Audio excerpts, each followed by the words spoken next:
আসসালামু আলাইকুম। আজকে একটা আলাদা বিষয় নিয়ে আলোচনা করব। এটা সাধারণত আপনাদের ভুলের কারণে হয়। এই সমস্যাটাকে বলা হয় অ্যাসপিরেশন নিউমোনিয়া। অ্যাসপিরেশন নিউমোনিয়া কি এবং কেন হয় এই বিষয়টি বিস্তারিত আজকে আপনাদেরকে আমি জানাবো। অ্যাসপিরেশন নিউমোনিয়া হচ্ছে কি, যখন আপনি বিড়ালকে খাওয়াচ্ছেন তখন বিড়ালকে লিকুইড জাতীয় খাবারটা খাওয়াতে গেলে এই সমস্যাটা বেশি ফর্ম করে। লিকুইড জাতীয় খাবার খাওয়াইতেছেন, ও একটু মুখটা নাড়াচাড়া করতেছে বা খেতে চাচ্ছে না, বা আপনি ওর পজিশনিংটা একটু ভুলভাবে ধরছেন, তখন দেখবেন কি ওর এই খাবারটা আলটিমেটলি শ্বাসনালীতে চলে গেছে। অ্যাসপিরেশন নিউমোনিয়া কিন্তু বেশ ভয়ঙ্কর, মানে একবার হয়ে গেলে রিকভারি চান্স খুবই কম, 90% এরকম। প্রাইমারি স্টেজে সাধারণত আপনাকে ওকে নেবুলাইজার দিতে হবে, অথবা হচ্ছে পিওর অক্সিজেন সাপ্লাই ব্যবহার করতে হবে।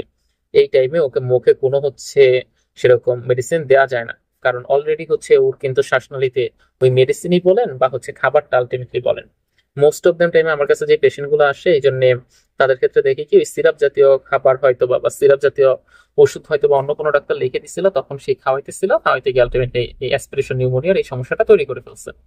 তো ওই ওষুধ খাওয়ানোর বেলায় এটা খুব কমন। আবার মাঝে মধ্যে দেখি যে চিকেন স্টক খাওয়াইতে গেলে ওই চিকেন স্টক খাওয়াইতে ওইখানেও ওই চিকেন স্টক গুলা ওই শ্বাসনালীতে চলে গেছে।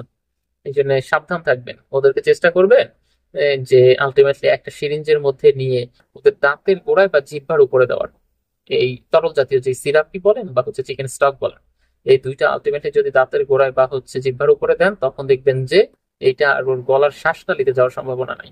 আপনাদের ভিতরে একটা ভুল ধারণা হচ্ছে কি, ওই যে জিহ্বার উপরে দিলে ওরা একটু খেতে চায় না, মানে ফেলে দিতে চায়।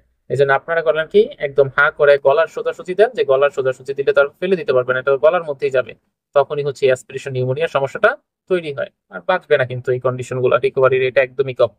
এই জন্য ট্রাই করবেন ওই ভুলটা না করার ক্ষেত্রে। আমি যখন প্রেসক্রিপশন করি তখন প্রেসক্রিপশনে যদি সিরাপ জাতীয় কোনো মেডিসিন লিখি, আমি নিচে অবশ্যই এটা লিখে দিই যে সাধারণত আপনি এটাকে একটা সিরিঞ্জের মাধ্যমে খাওয়াবেন, এবং সিরিঞ্জের মাধ্যমে খাওয়ানোর সময় ওর জিহ্বা বা দাঁতের গোড়ায় আলটিমেটলি এটাকে ব্যবহার করবেন।